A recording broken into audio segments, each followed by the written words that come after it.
again, everyone, and welcome back for what is now the last session of this literature festival. Without much ado, we're already running late, so I will go straight on and introduce the session and the speakers. I'm honored to introduce AMITAV Ghosh, Jnanpith Awardee, and author of many and much loved books, and in JAIRAM RAMESH, former Environment Minister, himself a prolific writer and author. They'll be talking about Amitav's new book, The Nutmeg Curse, which examines today's ecological crises and how we got here.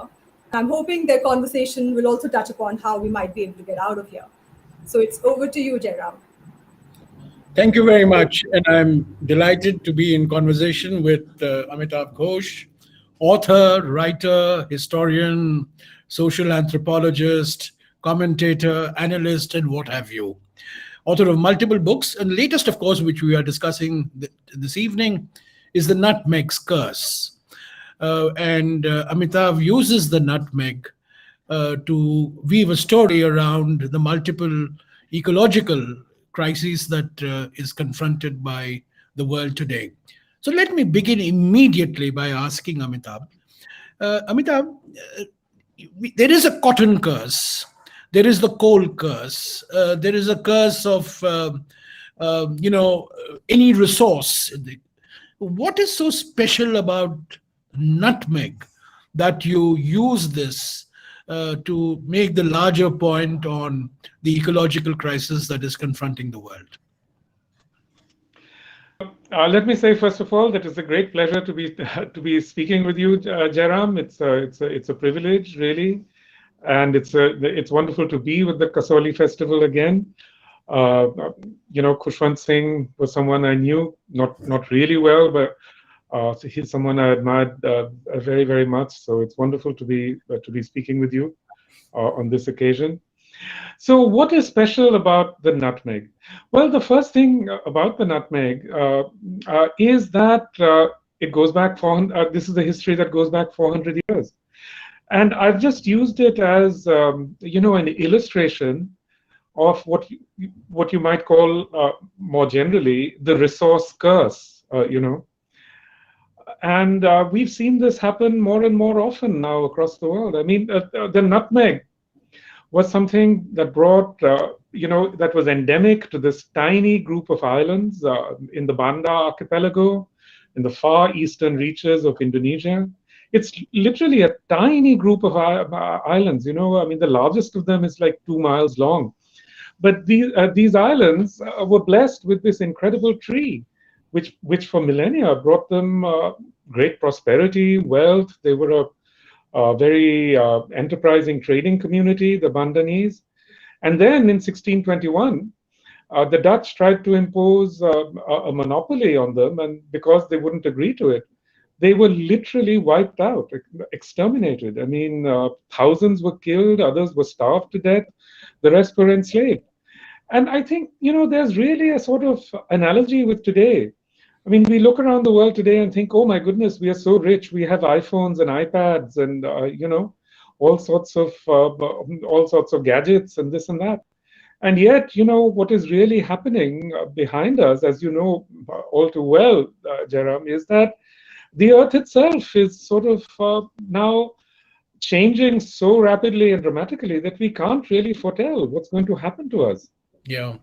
Well, I find it very interesting, very educative, Amitav, that you use the nutmeg to illustrate the impact that colonialism had and the impact that capitalism has had in the evolution of the different ecological crises. But in between, you also use it to illustrate the impact of extermination, of indigenous population. And I find that very, very educative, because as you know that in recent years, there has been scientific evidence that has been published that shows that today we are all worried about global warming, but centuries earlier, the world confronted the crisis of global cooling. And that was triggered by the mass extermination of indigenous population in the Americas.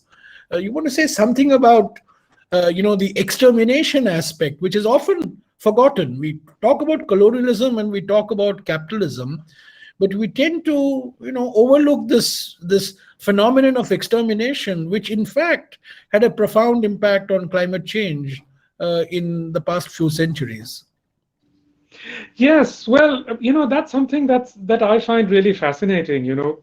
Uh, what happened with the European conquest of the Americas is really something completely exceptional. It's something that was unknown to human history, in the sense that the Europeans arrived there and the sort of violence they unleashed across the Americas, I mean, literally led to 70 to 90% of the population dying. I mean, it's now thought that the population of the Americas were in the tens of millions. I mean, 80, 90, maybe even 100 million people, in the Americas. And within a few years, I mean, a few decades, really, in the 16th century and the 17th century, you have what you call what is called the Great Dying. I mean, like tens of millions of people dying, and this is directly related to the violence that was unleashed by colonialism.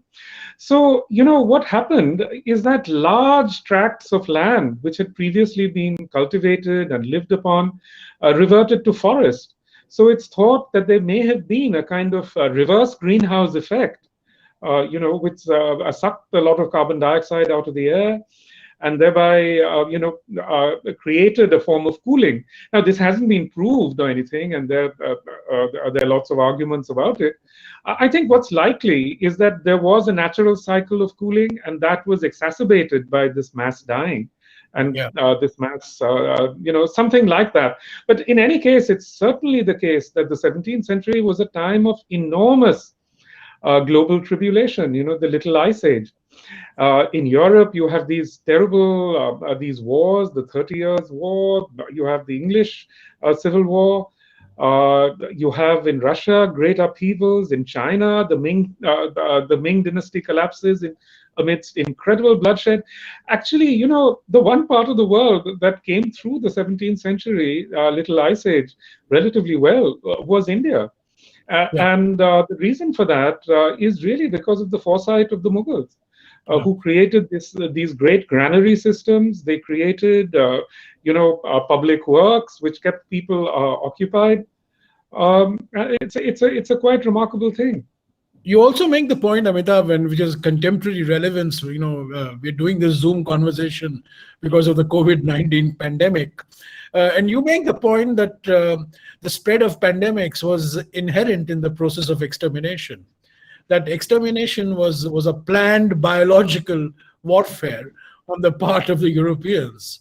Today we are debating whether COVID-19 was part of a conspiracy that's been unleashed by some Chinese laboratory. But 300 years ago, 350 years ago, smallpox was deliberately unleashed in many parts of the Americas, which contributed to the extermination. I think. Yes, absolutely. I found absolutely. Yeah. Sorry. Go ahead. Was that something that came as a revelation to you while you were doing your research for this book? A revelation in some sense, because what I realized then, I've been writing about colonialism, etc., for a very long time, but what it made me reckon with is that the conquest of the Americas was fundamentally a very different process from, let's say, the colonization of India, So what happened in the Americas is literally, people were driven off the land so that the colonists could seize the land. That didn't happen in India in quite the same way. But the ways in which people were driven off the land involved what I call biopolitical war, which is a weaponization of the environment, and a part of the weaponization of the environment was really disease.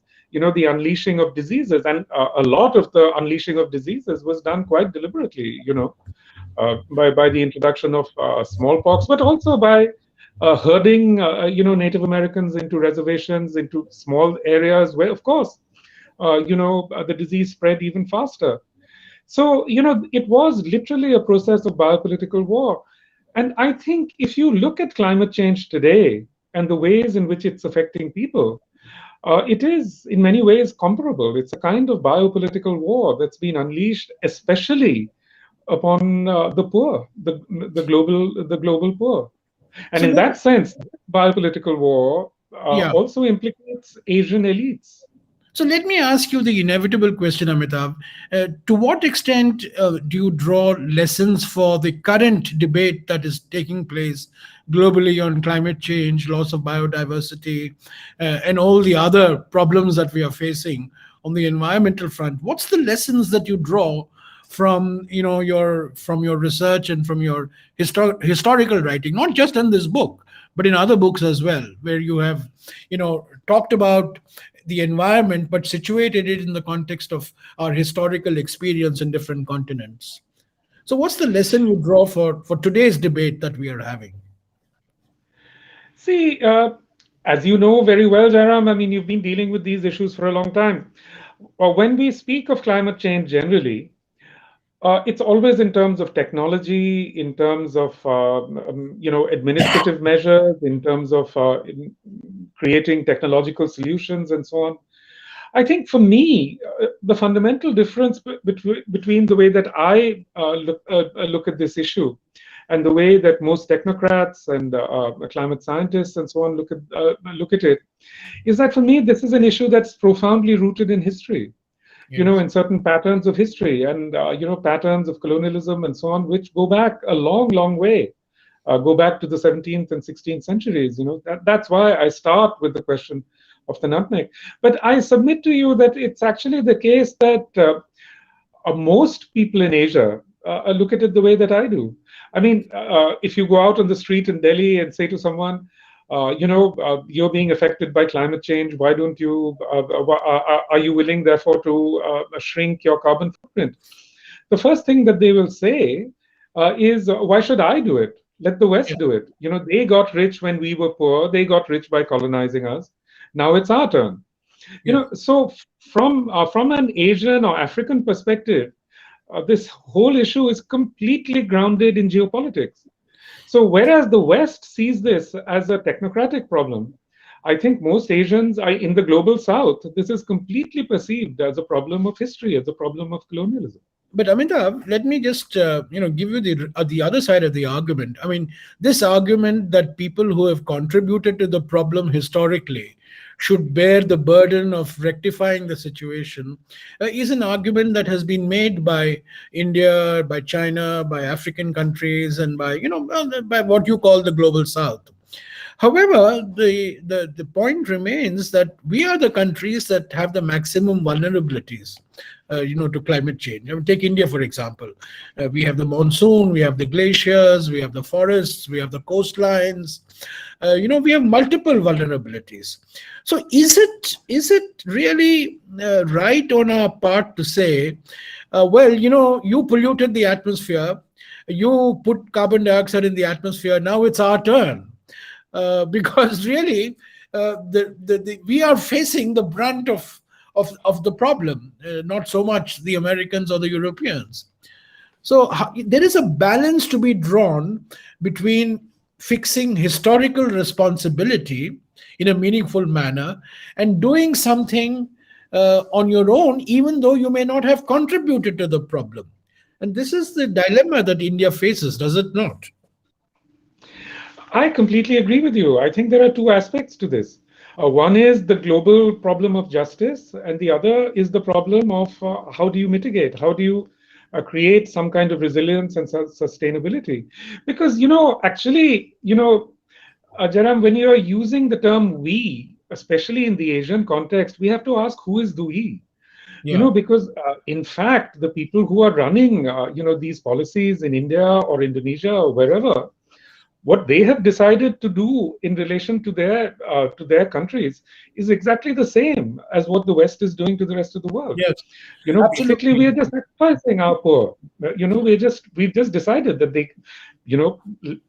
they're the ones who are going to suffer. So, the middle classes want to push ahead with industrializing more and more, with creating more and more greenhouse gas emissions. Yeah, you're absolutely right. I mean, it's not just equity across countries, but equity within a country, which is very important. And, India can use its population argument, saying that our per capita emissions is low, and use that as an argument for replicating a basically ecologically destructive model of development which the West has.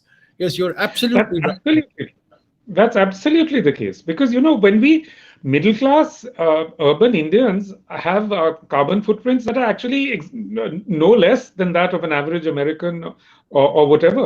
So basically, they're using the vast majority of the country, which is poverty stricken, to make arguments for their own for their own benefit, if you like. But there's another point you made, Jairam, which I want to contest a little, which is, you said that we will bear the brunt of it. We are the most affected. I don't think that's actually the case. I mean, if we look at it objectively, I think the country that is most affected by climate change actually right now is the United States. You look at the devastating wildfires. You look Yeah. at what sea level rise is doing to Florida and the East Coast generally. You look at the incredible flooding. You look at Louisiana literally succumbing, to sea level rise. I think in many ways the argument can be made that it's the countries where this extractivist economy has really taken hold. Those are the countries that are going to suffer disproportionately. Yeah. Another country that is really enormously affected by climate change is Italy. Yeah. Italy is in a very, very vulnerable position. Italy now has an average of 4 extreme weather events every day. So it's not just the case that it's only the poor who are to be affected. And I would also make this argument in relation to India. Middle class Indians think that only the poor are going to bear the brunt of it. I don't think that's the case at all. I think the poor are much more resilient than middle class Indians.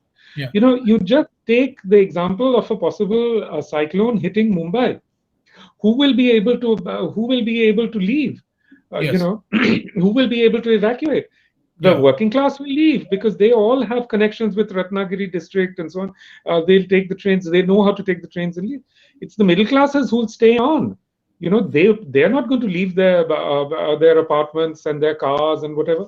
They're going to stay, and they are going to be incredibly badly hit. Yeah.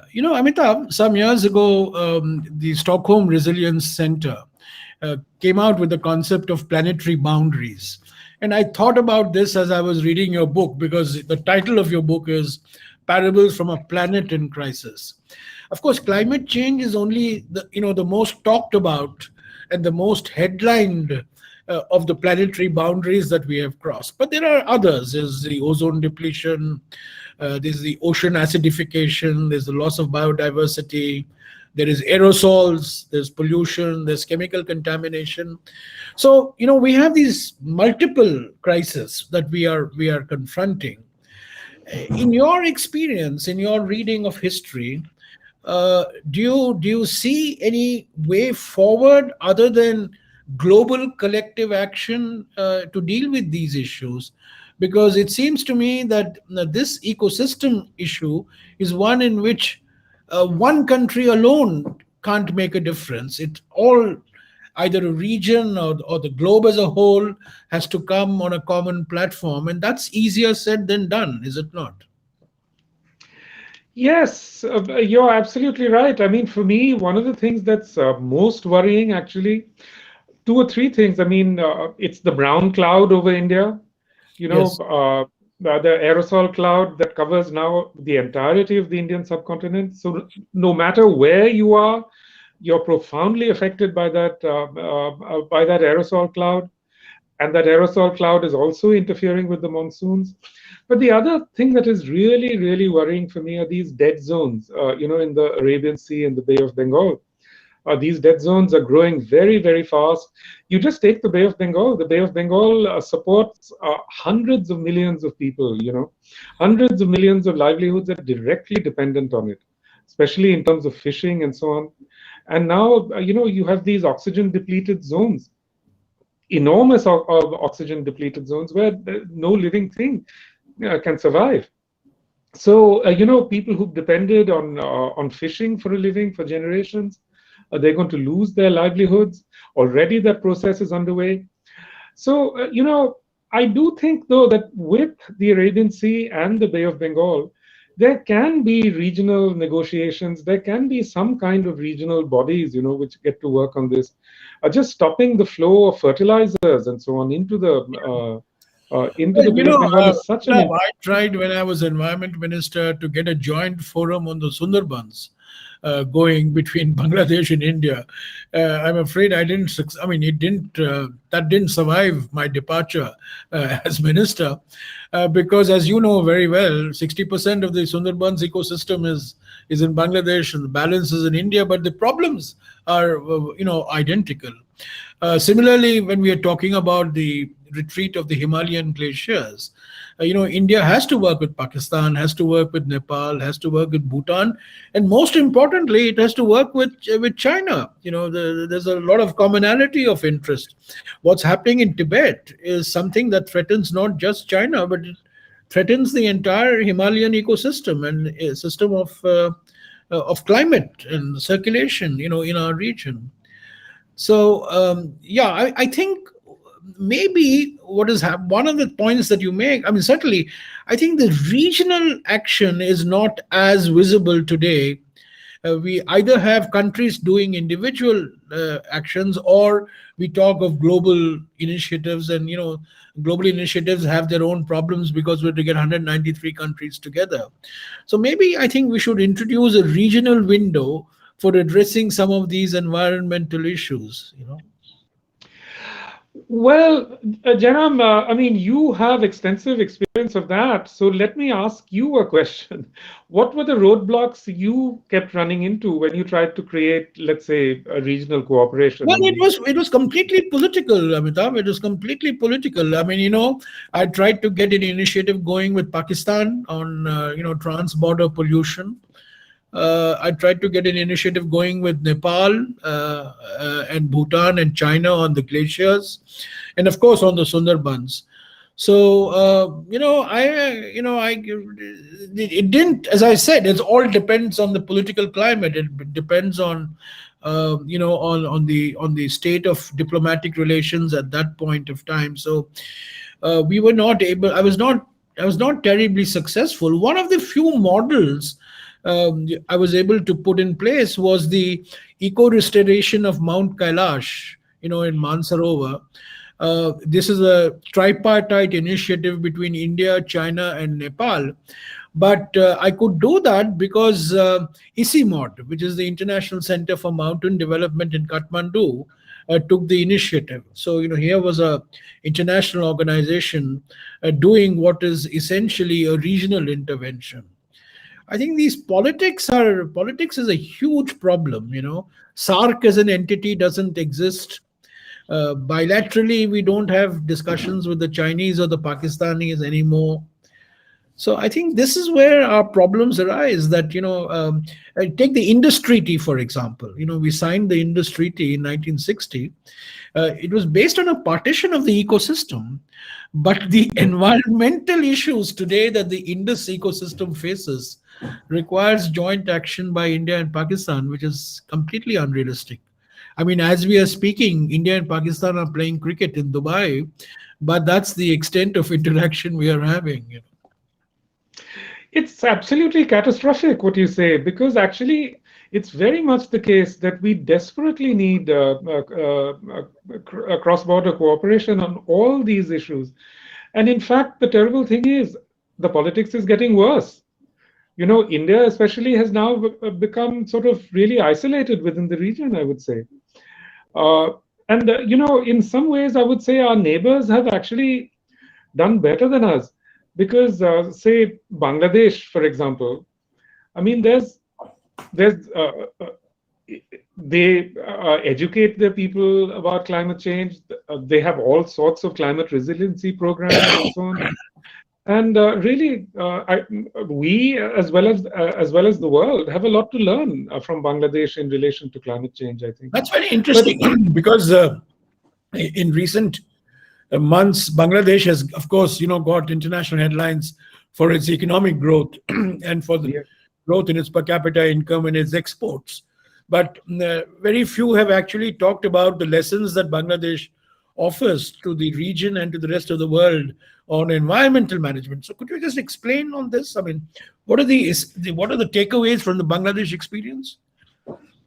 Well, Bangladesh, well, of course, in the first place, in dealing with cyclones, they've become really expert at that. But also that, that's true also of Odisha and West Bengal now. I mean, those states have also become very expert at dealing with evacuations. But in Bangladesh, they have many other sorts of flood resiliency measures. I'll just give you one example. One of the things they've been doing around the Sundarban, with help from Dutch experts, is creating oyster beds. These oyster beds can serve as fortifications against sea level rise and saltwater intrusion. So just little things like that. They've been doing a lot of that.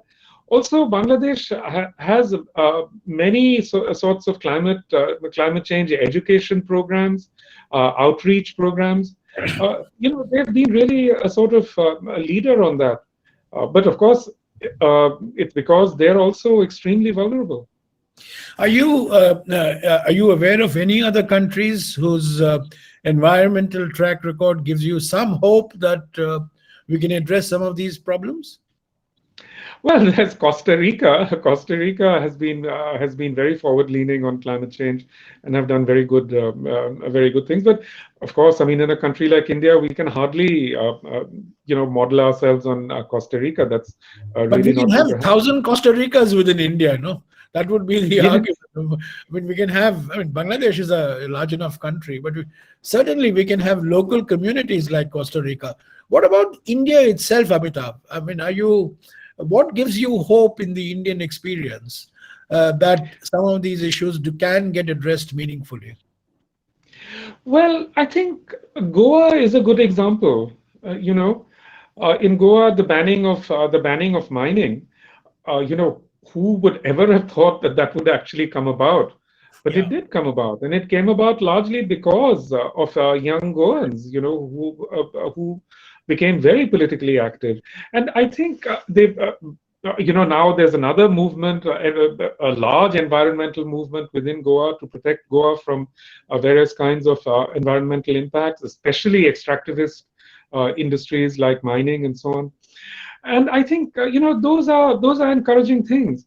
Also, we see that these models of activism are spreading. I mean, Fridays for Future has become important, especially within Karnataka. I think one can see there's some hope certainly in that young people are taking up these issues. I think we have to recognize, JAIRAM, that our generation has really made such an incredible mess of everything. Yeah. And now it's the young who will pay the price. Well, you mentioned in your book that it's the experience of indigenous communities that gives you hope and optimism, and I suppose that's true of India as well. That the activism that when the livelihoods of local communities get affected. I mean, like for example, the bauxite with the Dongaria cones in Niyamgiri, it was basically a movement of the tribals to ensure that their livelihoods and their cultural heritage gets protected. I mean, so this is one ray of hope in the Indian scene, is it not?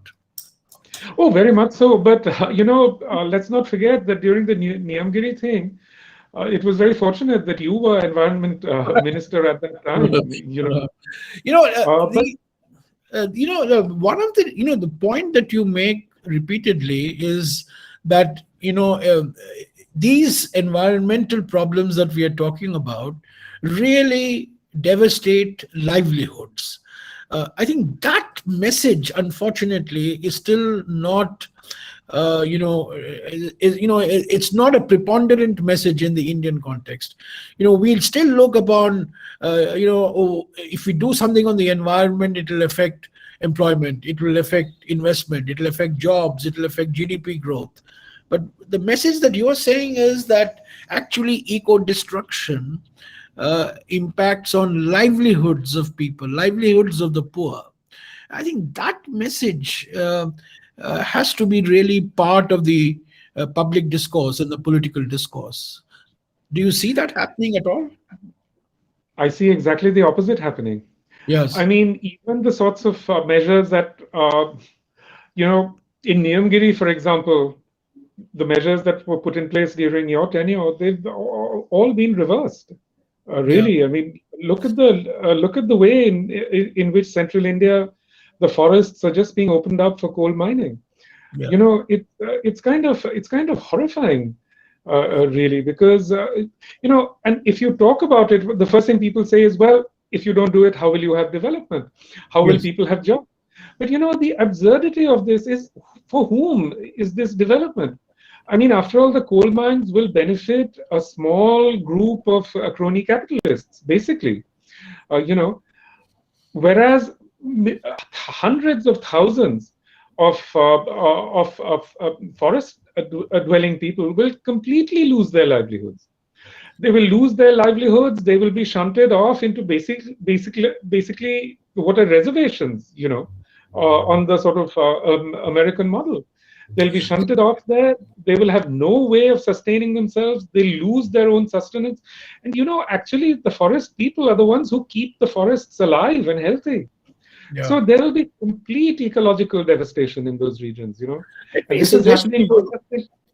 Let me also suggest to you, Amitabh, that another track, another stream that we have not explored enough is to sensitize people to environmental issues from the view of public health.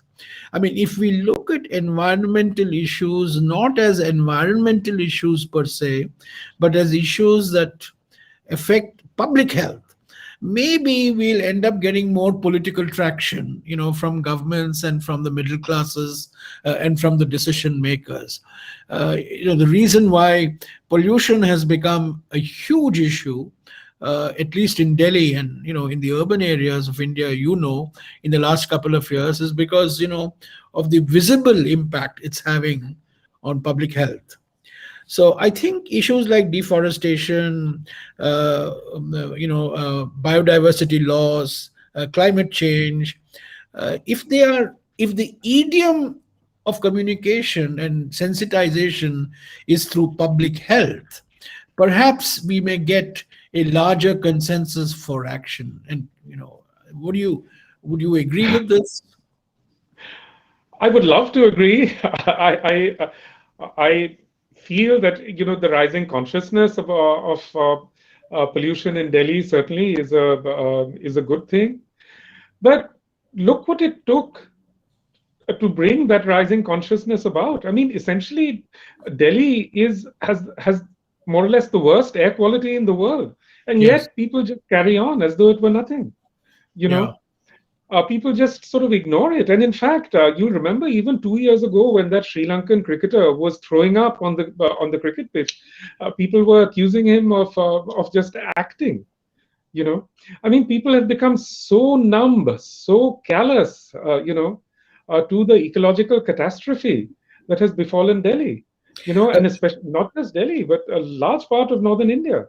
yeah, Yes, go Amita, ahead. in this context, there's a question that's come up which I just want to, pose to you. And this question is really that people are looking for short-term gains, whereas these ecological issues really have long-term consequences. So how do we balance this? How do we change this mindset?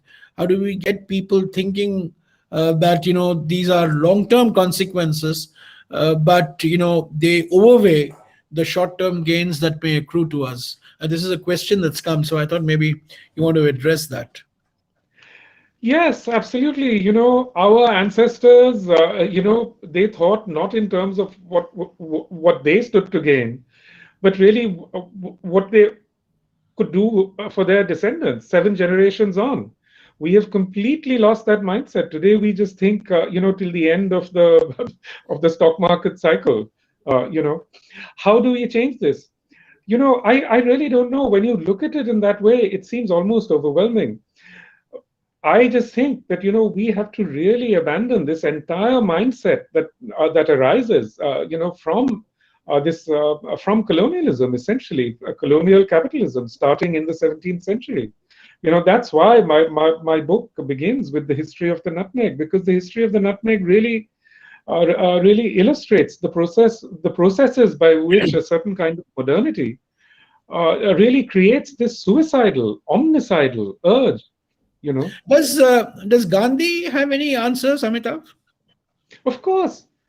I mean, Gandhiji said in the 30s that, we will not adopt that model, the model of the West. He actually had the courage to say that we will not adopt that model. We will do it differently, because if we did what the West does, we'll exhaust the earth in a few years. And he was absolutely right. He had the courage to say this. So what he was really saying is, in order to save the earth, we will remain poor, or poor at least in contemporary terms. That is something that, in a sense, you could say that he was assassinated for saying that. So let me push you. Let me push Amitav Ghosh, the historian and the writer, a little. Our Prime Minister is going to Glasgow in the coming few days. And before he goes to Glasgow, he decides to call Amitav Ghosh and ask Amitav Ghosh, tell me the three things that I should say in Glasgow which demonstrate that India takes the ecological crisis seriously, not just in terms of theory, but also in terms of practical action. What would your advice be to him? Look, let me say, first of all, I'm not a technocrat. I'm not an expert. I don't usually answer these questions, such questions. But the first thing I would say is the Prime Minister should say India will halve its defense spending and spend that money on mitigation. But India will do so only on the condition that every other country on earth follows suit.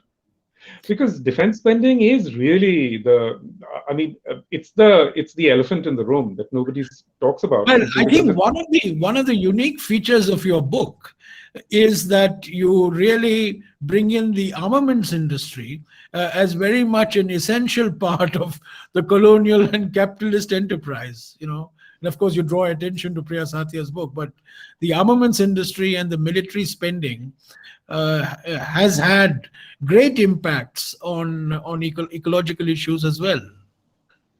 20% of US greenhouse gas emissions are defense related.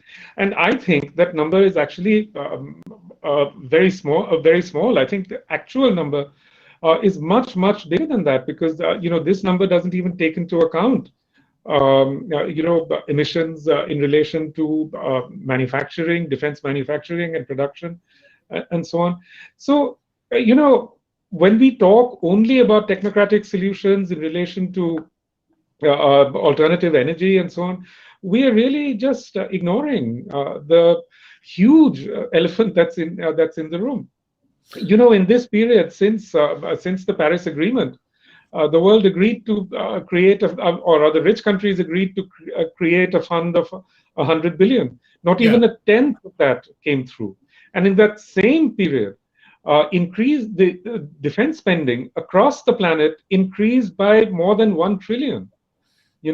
So you can see where the world's priorities are.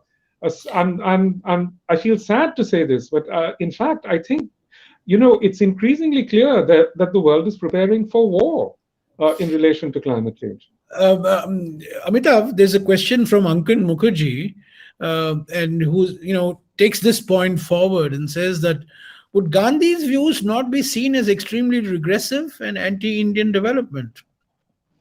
Well, that was Gandhi's view, that what you call development, he saw as regression.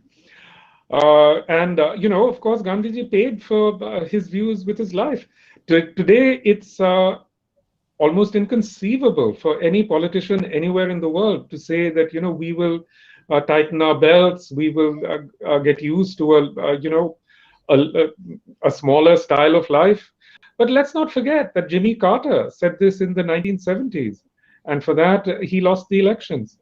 But he didn't get re-elected. Yeah, that's true. Yeah, I mean, we may have politicians in the developing countries who may say this, but I don't think any American or Western politician will have the courage to say, let's tighten our belts, isn't it? Not even in developing countries. In which developing country could a leader get away today with saying something like that let's learn to live on a smaller scale. Yeah. It's almost not the only person who's doing it, really, is Jacinda Ardern. She's been talking about degrowth, she's been talking about those things in New Zealand, but New Zealand is a tiny country of 5 million people. Yeah, Amitabh, another question from Nilufer, which which takes off from the discussion that we've been having on how to deal with the problems that you highlight in your book. Has the time come to stop thinking in terms of nations and countries and start thinking of environment communities or community? I mean, nation state, as we have discussed, is very often part of the problem, not part of the solution. So should we start, I think Nilofer is asking, we start thinking of environment or community and just not think in terms of nations and countries? Well, of course, we should think in terms of environment and community rather than nations and countries. That's what you tried to do when you were minister, just as you were explaining right now. But in fact, the world is going in exactly the opposite direction, as we can so clearly see. Nationalism is getting more and more extreme. There's this kind of hyper-nationalism that has now gripped India, China, the United States. So in fact, we are traveling in exactly the opposite direction. I think the thing we don't recognize is that climate change has profoundly already destabilized our planet. It's destabilized it politically. Could you have imagined 30, 40 years ago that the country that has been held up for centuries as a model of stability, that is to say Britain, would become so profoundly destabilized over migration? Yes. Who could have imagined that? And this migration is also not unrelated to climate change. That anxiety around migration that we see now in the United States, in the United Kingdom, is very much related to climate impacts. So in many ways, we can see that already our global political systems have become deeply destabilized. And as I look ahead, really, what I really fear is not that climate change is going to bring terrible disasters upon us. I think we are going to bring disasters upon us ourselves. Yeah. Our political systems are now really endangered. Now, another question, Amitav, which you may want to address. Question is from Rishma in Kasoli. She's asking whether composting, recycling, using bio-friendly products, are they going to work, or are we beyond these making any difference? Basically talking of a completely different type of an economy than the one that we have today. Look, I think it's very important to do all those things, composting, recycling, using bio-friendly products. All of those things are very important, and we should do them whether they actually have an impact or not.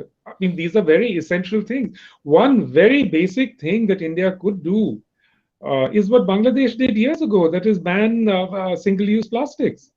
Yes. It's actually really funny, in New York City, so many of the shopkeepers are Bangladeshi, and when I go into these shops and talk to them, they always say, do you want the plastic? And I say no, and they say, yeah, good for you. But here, everything is triple wrapped in plastic.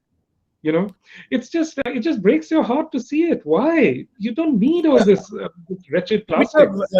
We are speaking with you in Chicago and me in Delhi. So let me take out a point that you made earlier, that, people living in India, local tribal communities living in India or in Africa, don't need to be educated on the virtues of sustainability or ecology. They're living it on a day-to-day basis. But the one country that requires the maximum education and maximum reorientation is the United States.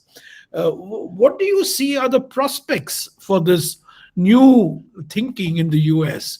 Because the US, all said and done, is a trendsetter for the rest of the world. That the Brazilians followed the US model, the Chinese followed the US model, now India is following the US model. So do you see the US playing a leadership role on issues relating to ecological sustainability? Look, the U.S. is the largest historical emitter of greenhouse gases. There's no doubt about that. And the US is very wedded to a certain kind of extractivist economy. Uh, the entire sort of urban architecture of the United States is designed around automobiles. So there is all of that. But at the same time, the US produces really like 80% or something of climate change research. The US has the leading environmental organizations, so many activists, so many environmental thinkers. So I would say that, in the US, on these issues, as on so many other things, what we see is a very divided picture, It's a very, very mixed picture. And I think certainly in many parts of the US, there are cities which are now setting a different kind of example. California has been very forward-leaning on environmental issues. So I think it's a very divided model, so divided that one can't really speak of the United States as just one monolith. The coastal regions are now completely different from what's called flyover country. So it's very, very divided. But certainly, I think there are many people in the United States who do set an example, who do try to think about these things differently. And I think they are trying to make common cause. They're trying to make common cause with Native Americans, and again, Native Americans have proved to be great leaders in this. Especially in resisting the fossil fuel economy. The Standing Rock movement, in the Dakotas has been incredibly inspiring. So Actually, many. you've written in your book about the Standing Rock movement. So can you just, expand on this a little, on what it means to draw the lessons from the Standing Rock movement? Does it still have relevance to what we are discussing? Enormous relevance, and especially in relation to the Adivasi resistance movements that are also currently unfolding across central India. See, what happened is that the Standing Rock movement started in resistance to an oil pipeline that was going through rivers that Native Americans of that region regarded as sacred. So they started this movement. Tens of thousands of people joined them, and not all those people were Native Americans. The Standing Rock movement was led by indigenous peoples, and most of all by indigenous women activists. But what was very important about it is that it was very much related to ideas about the sacredness of the earth, of the water, of the land. So it created, if you like, a completely different kind of political vocabulary. And, remarkably, the movement actually succeeded. I mean, the pipeline was discontinued, at least for a while. Then Donald Trump tried to sort of put it back, but it's never really sort of taken off after that. So it really, and the Standing Rock protesters were subjected to the most incredible kind of violence, 19th century types of violence with dogs being set on them. It's just unbelievable, actually, what happened. But they stuck to it. And, it was a nonviolent movement. And in some sense, it really deeply succeeded.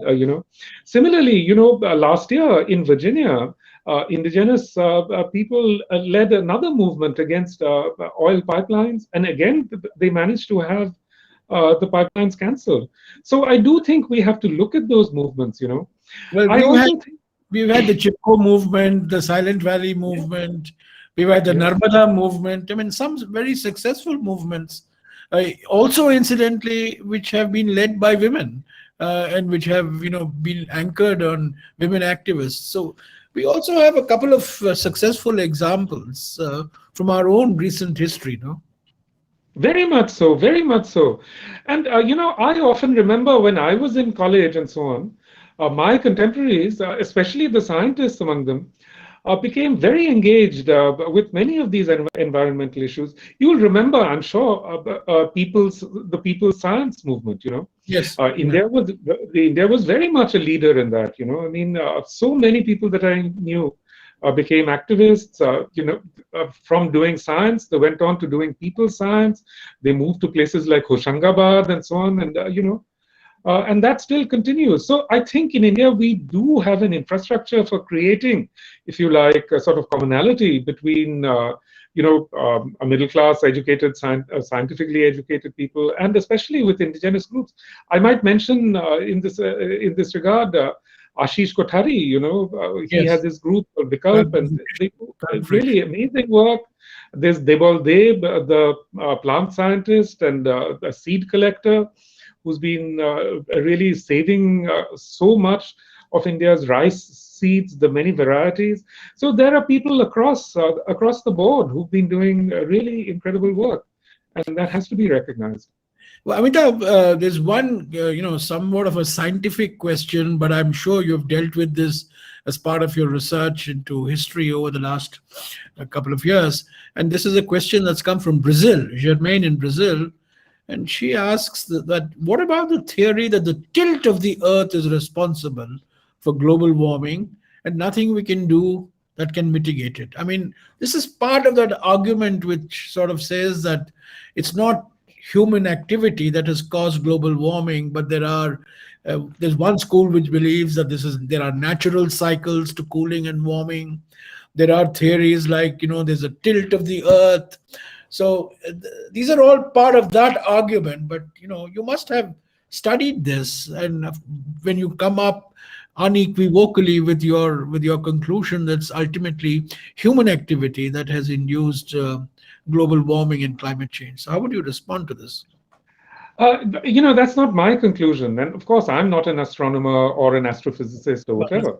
No. But just yesterday, there was an article which showed that 99.1% of climate scientists believe, or rather conclude that our present cycle of climate change is anthropogenic, that it's caused by human beings.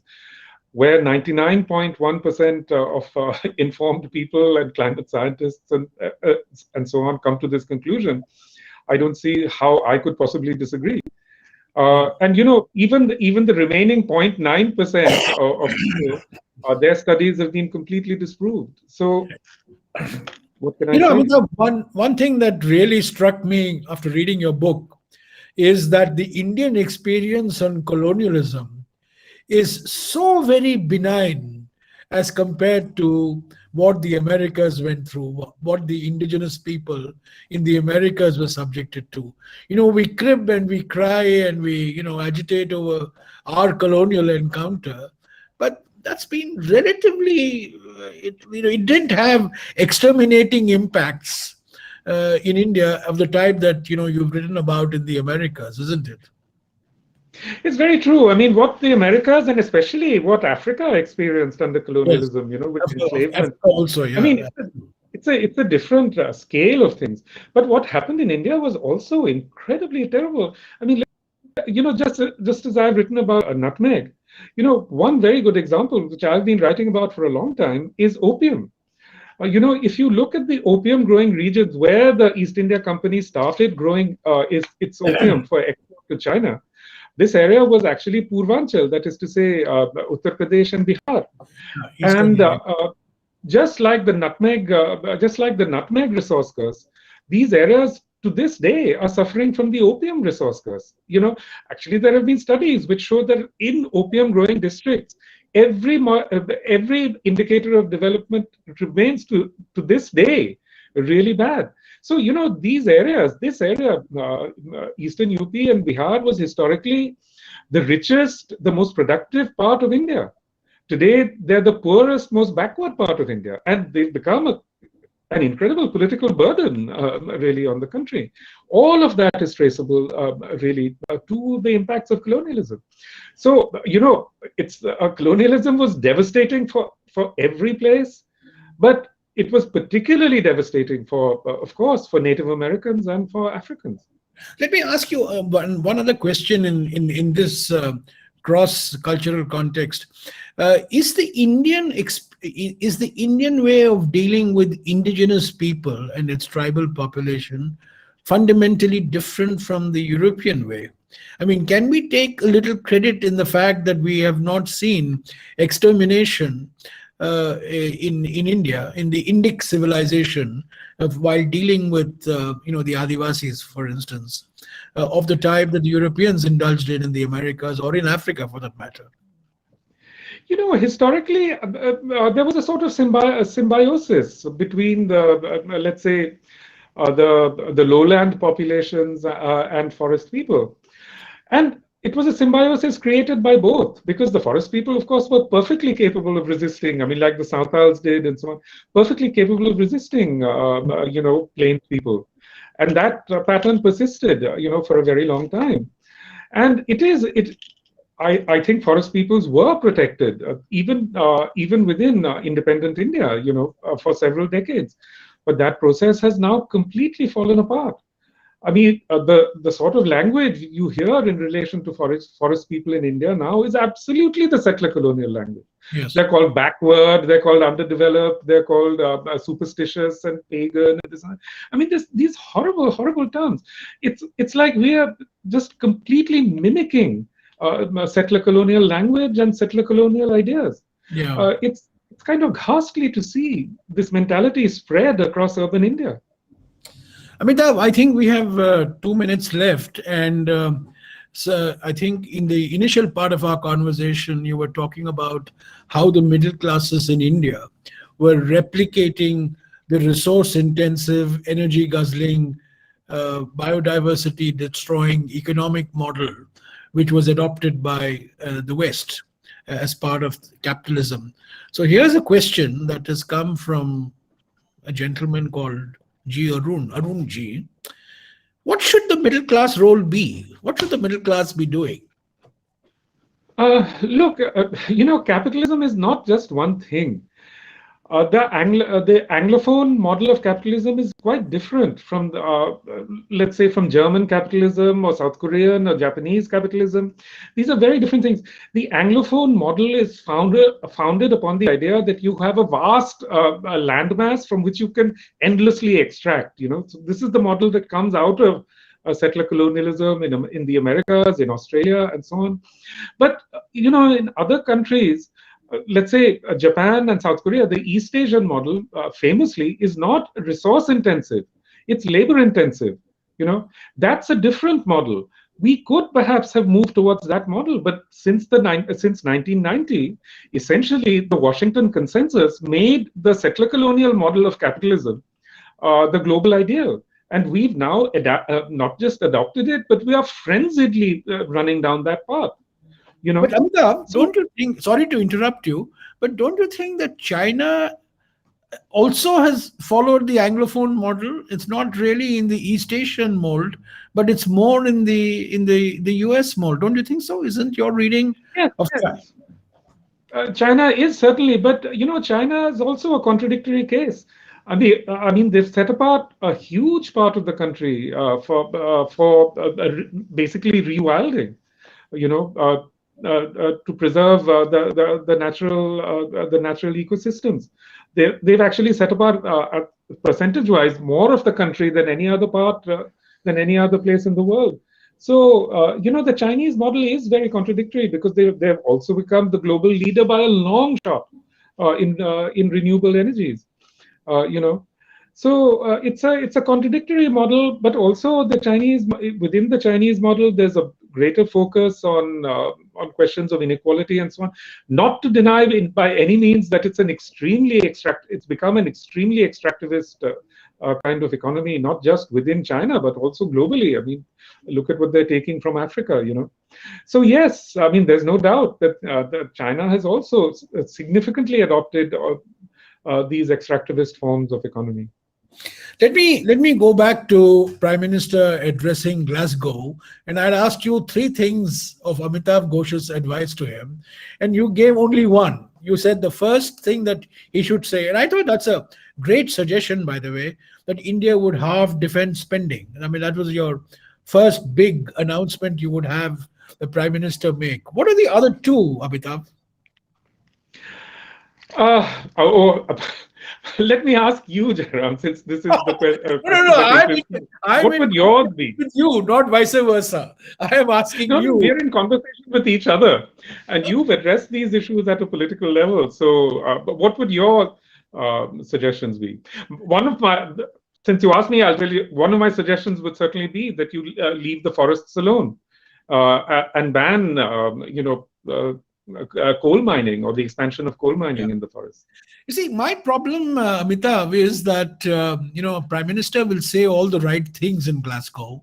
He will appear the champion of responsible environmentalism and environmental stewardship. But domestically, the agenda is different. The domestically is dilute environment laws, dilute forest laws, dilute coastal regulation, rules. So this is a sort of internationally you position yourself as the Vishwa Guru, but domestically you do something completely different in the name of ease of doing business, in the name of economic recovery. And that's what I'm actually afraid of, Amitav, most. Because today, the priority is economic recovery. We must recover, we must recover. And what they identified two areas for loosening. One is labor laws, and the other one is environmental laws. Labor laws have already been loosened, and I'm afraid the next target is going to be environmental laws. That's what I'm really worried about. What remains of the environmental laws? That's the remarkable thing. I mean, India has become a great fountain of greenwashing. I mean, there's endless greenwashing rhetoric, but behind that, all sorts of environmental regulations are just being taken apart. I mean, you look at this coastal highway in Yes, Bombay. I mean, it is yes, so mad. I yeah, mean, it is completely mad in an era of sea level rise to embark on a project like that. But it's hurtling on. And across the country, these yeah. crazy projects are just hurtling on. What can you say? But I think at this point, it's not just our country. I mean, Glasgow is going to be basically a huge tamasha of greenwashing. We all know that. I mean, we wish it were different, but we know that that's what it's going to be. And I try not to pay too much attention to those things because I think one would become extremely depressed. Yeah, one of the integral elements of FDR's New Deal was the Civilian Conservation Corps. Environmental management was very much part of the New Deal in the 30s, and I think what we need today in India is a massive eco restoration. Whether it's land, whether it's water, whether it's forests, whether it's mountains. There has to be a massive eco rest, and this could also, by the way, generate millions of jobs. It's not as if it's not. It's going to have its economic impacts as well. But that means doing the things that you said: protect your forests, protect your natural resources, make sure that the people who are living in forests, who are the best protectors of forests, are empowered to do so. But I'm afraid, the dominant paradigm today is, GDP growth. The dominant paradigm is, open up markets, get investment, and just get the growth going. What I call the grow now, pay later model. Let's have 15 years of 8% growth, and let's worry about the consequences of that growth later. I think that's really the track we are headed on, actually. You're absolutely right. And the reason for that is that there are enormous vested interests. I mean, what we are seeing in India really, is, and we are seeing it everywhere in the world, is basically state capture. So It's state capture by massive corporations and by individuals, let me billionaires. ask you the last question, Amitav. I mean, I'm sure you must have been asked this multiple times. Your books are based on research, based on a lot of observation, but also a lot of deep research. So, what's your next book on? Are you working Well, on my something? next book actually is on the ways in which the poppy, has really created, if you like, a certain pattern of modernity within Asia and indeed within the world. So I'm looking at that history, which I which I also researched for my IBIS trilogy. But I would request you to engage with, in the public discourse also. For example, the point that you make about Bangladesh is so very relevant and so very important to us in India to recognize that occasionally take time off from your research and writing books, to engaging, to educating the public on some of the contemporary lessons from your research. And for me, the biggest takeaway from this conversation, there are many takeaways, but the most important, urgent takeaway is, how Bangladesh has been able to manage its multiple vulnerabilities, yeah, similarly, which are similar to ours in many ways, isn't it? I wouldn't say manage, because they're Right, also deal, suffering terribly, deal with but it. to at least mitigate or address or recognize the issues. At least Yes. they do that. Which is, I would say, significantly is not the case in India. Thank you, Amitav. I really Thank enjoyed you. this Thank you, book. Chairman. Enjoyed reading the book. I Thank enjoyed you. this conversation, and I look forward to reading your next one and being in Thank you conversation very with much. you. Same here. Thank Thank you, you. Madam. Thank you. Thank you for having me. Goodbye. Goodbye. Thank you. Thank you, Amitav and Jairam. That was a very interesting toss-up of ideas, although we didn't quite manage the 3-point recommendation for the Prime Minister for COP26. We'll all be watching that meeting to see what turns out. Thank you also for all of our viewers who've stuck it out for these 3 days. I'm sure it's been an awesome amount of fun. Please stick on for 5 more minutes. Let's all join Rahul for his vote of thanks.